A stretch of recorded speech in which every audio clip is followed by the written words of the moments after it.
Alors, le Zohar de ce matin, la Tachem, Louina Ishmat, Aïcha, Suzanne Saada, Bat Sultana.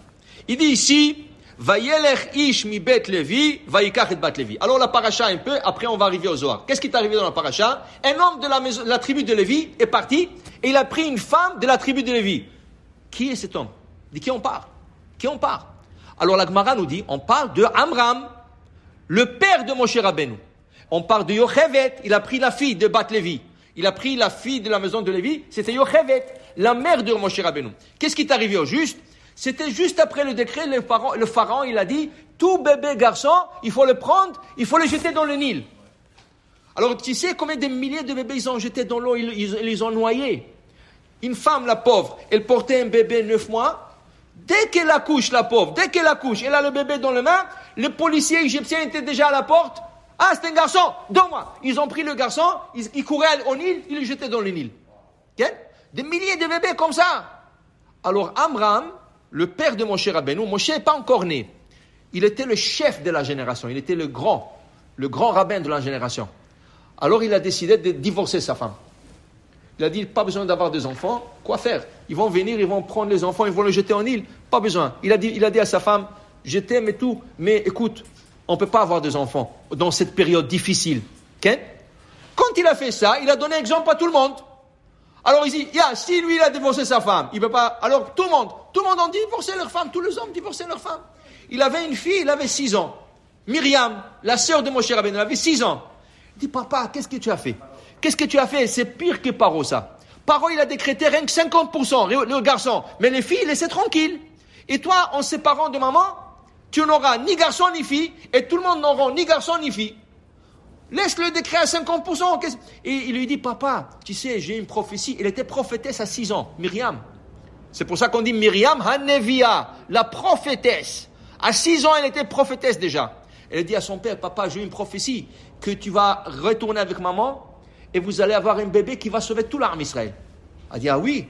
Ok. Il a repris. Et là commence le verset. Vayelech Ish mi Bet Levi. Et un homme de la maison de Lévi est parti et il a pris la fille de Lévi. Pourquoi on ne dit pas Vayelech Amram? Dis son nom. Vayelech Amram, Vayikach et Yochevet. Il s'appelait Yochevet, il lui s'appelait Amram. Non, parce qu'ils vont avoir Moshe Rabbeinu. Et pour que tu ne dises pas, parce que lui, il était le chef de la génération, c'est pour ça qu'il a eu Moshe Rabbeinu.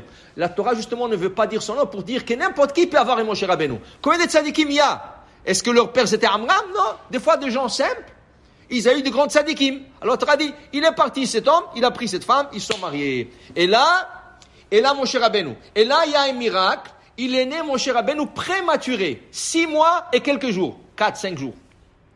Alors, les Égyptiens attendaient 9 mois. Dès qu'ils ont vu qu'Amram, il s'est repris avec sa femme, elle dit, dans 9 mois, on va venir ici, c'est sûr qu'il y aura un bébé. Ils savaient. Okay? Alors, qu'est-ce que Hachem a fait?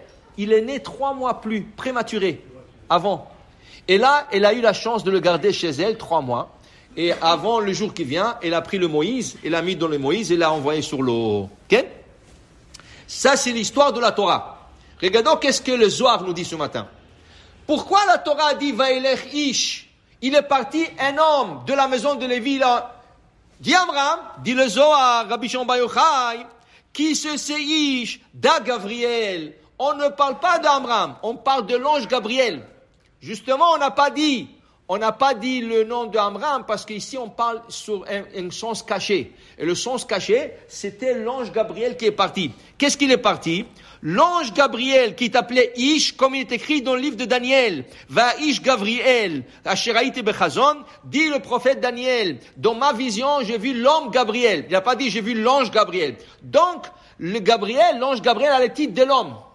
Et si la Torah dit, et l'homme est parti, quel est cet homme? C'est Gabriel. Et où est-ce qu'il est parti? Dit le Zohar, et il est parti prendre la femme. Qui est la femme? C'est la Neshama. Le Neshama d'Aki, c'est le Neshama de Moshe Rabbeinu. Pour t'enseigner, dit le Zohar, que quand il y a un tzaddik qui doit naître dans le monde, il y a l'ange Gabriel qui va dans le trésor des tzaddikim, de Neshama des tzaddikim, et il emmène une Neshama d'un tzaddik, et il l'emmène dans le corps où il doit naître. Il lui donne dans le corps où il doit naître. Et il dit ici le Zohar, et il observe cette Neshama, et il la garde jusqu'à qu'elle grandit, elle devienne tzaddik. Donc, ici, on parle sur un sens métaphorique.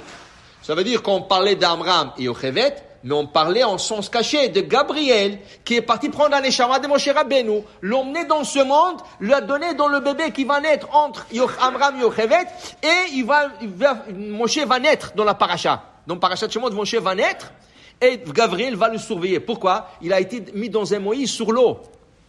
Et le Moïse peut se renverser, il peut se noyer. Qui c'est qui le garde? Oui, sa sœur regarde de loin, mais aussi Gabriel est en train de garder que rien lui arrive, que personne ne le touche, jusqu'à que la fille du pharaon elle va venir, elle va le prendre chez elle au palais, et c'est là que l'histoire va commencer à rouler. Moshe va grandir, il va sortir, il va aider au peuple juif. Alors pour te dire que dans chaque verset, il y a le sens simple et le sens caché derrière le verset. Baruch Adonai le'olam, Amen ve Amen.